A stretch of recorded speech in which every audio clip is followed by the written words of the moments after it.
आज आपण बनवणार आहोत सोयाबीन व्हेज बिर्याणी। चला मग रेसिपीला सुरुवात। बासमती तांदूळ घेतलेले आहे। हे तांदूळ मी अर्धा ते पाऊण तास भिजत ठेवलेले आहे। हे तांदूळ तुम्ही 2-3 पाण्याने स्वच्छ धुवून अर्धा किंवा पाऊण तास भिजत ठेवायचे। अर्धा तास ठेवले तरी चालेल। आता आपण कुकरमध्ये थोडंसं तेल टाकणार आहे, अगदी थोडंसं, एवढंच टाकायचं आहे। मध्ये आपण साधे जिरे टाकणार आहे। जिरे टाकून घेतल्यानंतर यामध्ये आपण खडे मसाले घेणार आहोत। मी थोडासाच खडा मसाला घेतलेला आहे, तुम्ही तुमच्या आवडीनुसार घेऊ शकता। अशा पद्धतीने टाकून घ्यायचे। खडे मसाले टाकून झाल्यानंतर यामध्ये आपण थोडंसं पाणी टाकणार आहोत। म्हणजे 3 वाट्या जर तुम्ही तांदूळ घेतले तर तुम्ही 1 तांब्या पाणी टाकू शकता। हा राईस बनवण्यासाठी यामध्ये चवीनुसार मीठ टाकायचं आहे। मीठ टाकून झाल्यानंतर यामध्ये आपण भिजवलेला तांदूळ टाकणार आहे। यामध्ये तांदूळ टाकून घेतल्यानंतर हे चांगल्या प्रकारे आपल्याला मिक्स करून घ्यायचं आहे। खडा मसाला, मीठ वगैरे हे चांगलं हलवून घ्यायचं आहे। अशा प्रकारे आपण सगळं तांदूळ मिक्स केल्यानंतर याला कुकरला झाकण लावायचे व 2 शिट्ट्या घ्यायच्या आहे। बारीक गॅस करून 5 मिनटं ठेवायचे। हे मी पावशर सोयाबीन वडी मोठ्या साईजमध्ये पावशर कोमट पाण्यामध्ये किंवा गरम पाण्यामध्ये अर्धा तास भिजवून घेतलेली आहे। अशा प्रकारे भिजवायची आहे। सोयाबीन भिजवून घेतल्यानंतर ही चांगल्या प्रकारे पिळून घ्यायची आहे। यामध्ये पाणी बिलकुल ठेवायचं नाही। ही अशा प्रकारे कोरडी करून घ्यायची। इथे मी 3 कांदे व 1 टोमॅटो, थोडीशी कोथिंबीर, कढीपत्ता सोयाबीनची भाजी बनवण्यासाठी घेतलेला आहे। या पद्धतीने आपल्याला कांदा उभा चिरून घ्यायचा आहे, टोमॅटो पण उभा चिरायचा आहे, कढीपत्ता आणि कोथिंबीर बारीक चिरायची। या सोयाबीनमध्ये आपण यातलाच थोडासा कांदा टाकून घ्यायचा आहे अशा पद्धतीने व यामध्ये चवीनुसार मीठ टाकायचं आहे। चमचा मिरची टाकून घ्यायची आहे। चवीनुसार टाका, तुम्ही कमी जास्त घेऊ शकता व थोडीशी हळद देखील यामध्ये टाकून घ्यायची आहे। इथे तुम्ही घरगुती काळा मसाला वापरू शकता किंवा एव्हरेस्ट मटन मसाला हा देखील तुम्ही 1 चमचा यामध्ये टाकू शकता। तसेच यामध्ये 1 चमचा धनिया पावडर देखील टाकून घ्यायची। सर्व टाकून घेतल्यानंतर अशा प्रकारे मिक्स करून घ्यायचे। अशा प्रकारे आपल्याला सर्व मसाला या पद्धतीने मिक्स करून घ्यायचा आहे। कढई चांगली तापून घेतल्यानंतर यामध्ये तुम्ही 2 किंवा 3 वरगळे तेल घेऊ शकता। तेल चांगलं तापून घेतल्यानंतर यामध्ये मोहरी टाकून घ्यायची व जिरे देखील टाकून घ्यायचे आणि मोहरी चांगली तडतडून झाल्यानंतर यामध्ये आपण बारीक चिरलेला कांदा टाकून घ्यायचा आहे। फोडणी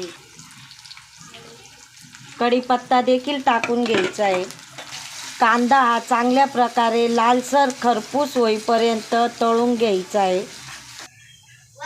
अशा प्रकारे कांदा थोडासा ब्राऊन रंग झाल्यानंतर यामध्ये उभा चिरलेला टोमॅटो टाकायचा आहे। टोमॅटो पण 2 ते 3 मिनटं चांगल्या प्रकारे परतून घ्यायचा आहे। अशा प्रकारे चांगलं परतून झाल्यानंतर यामध्ये आपण सोयाबीन टाकून घ्यायची आहे।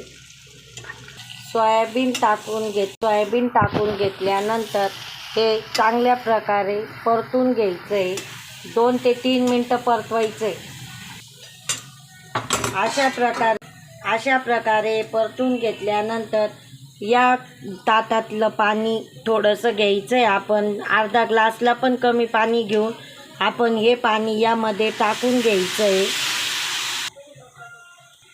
हे सर्व मिक्स करून झाल्यानंतर वरतून कोथिंबीर टाकायची आहे. अशा प्रकारे सोयाबीनची भाजी चांगल्या प्रकारे परतून घेतल्यानंतर यामध्ये आपण गॅस बारीक करून झाकण ठेवणार आहोत व ही सोयाबीनची भाजी 5 ते 10 मिनिटात बारीक गॅसवर होऊन जाते. अशा प्रकारे आपली सोयाबीनची भाजी इथे तयार झालेली आहे. आता आपण बिर्याणी करणार आहोत. तर आपण बिर्याणीला फोडणी देण्यासाठी इथे मी 2 कांदे, 1 टोमॅटो व थोडासा लसूण, आलं घेतलेलं आहे.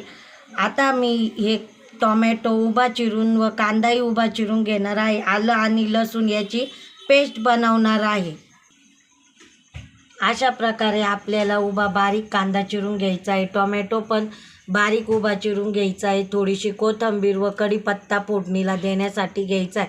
व इथे मी 1 चमचा आलं लसणाची पेस्ट करून घेतलेली आहे. अशा प्रकारे कुकर गार झाल्यानंतर तुम्ही बघू शकता आपला बिर्याणीचा तांदूळ किती छान मोकळा आणि सुटसुटीत झालेला आहे. आता कढई ठेवून यामध्ये आपण 2 वरगळे तेल टाकून घेणार आहे. यामध्ये थोडेसे जिरे, मोहरी टाकून घ्यायची आहे. मोहरी आणि जिरे चांगले तडतडल्यानंतर यामध्ये कांदा टाकून घ्यायचा आहे. टाकून घ्यायचा आहे. हे सर्व टाकून घेतल्यानंतर हा कांदा खरपूस लाल होईपर्यंत चांगल्या प्रकारे तळून घ्यायचा आहे. अशा प्रकारे कांदा ब्राऊन झाल्यानंतर यामध्ये टोमॅटो टाकायचा आहे. टोमॅटो देखील आपल्याला चांगल्या प्रकारे परतून घ्यायचा आहे.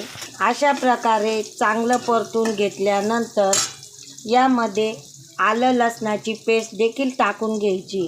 आलं लसणाची पेस्ट टाकून घेतल्यानंतर हे मिश्रण चांगल्या प्रकारे परतून घ्यायचं आहे. यामध्ये आपण चवीनुसार मीठ टाकणार आहे. थोडीशी हळद व लाल मिरची पावडर देखील थोडीशीच टाकून घेणार आहे. व एव्हरेस्ट मटन मसाला हा देखील अर्धा चमचाच टाकून घ्यायचा आहे. हे सर्व टाकून घेतल्यानंतर यामध्ये आपण बनवलेली सोयाबीनची भाजी टाकायची आहे. सोयाबीनची भाजी टाकून घेतल्यानंतर पुन्हा एकदा हे मिश्रण चांगल्या प्रकारे परतून घ्यायचं आहे. व यामध्ये सर्व परतून झाल्यानंतर आपण हा भात जो बनवलेला आहे तो यामध्ये टाकून घ्यायचा आहे. अशा प्रकारे सर्व भात टाकून घेतल्यानंतर चांगल्या प्रकारे मिक्स करून घ्यायचं आहे.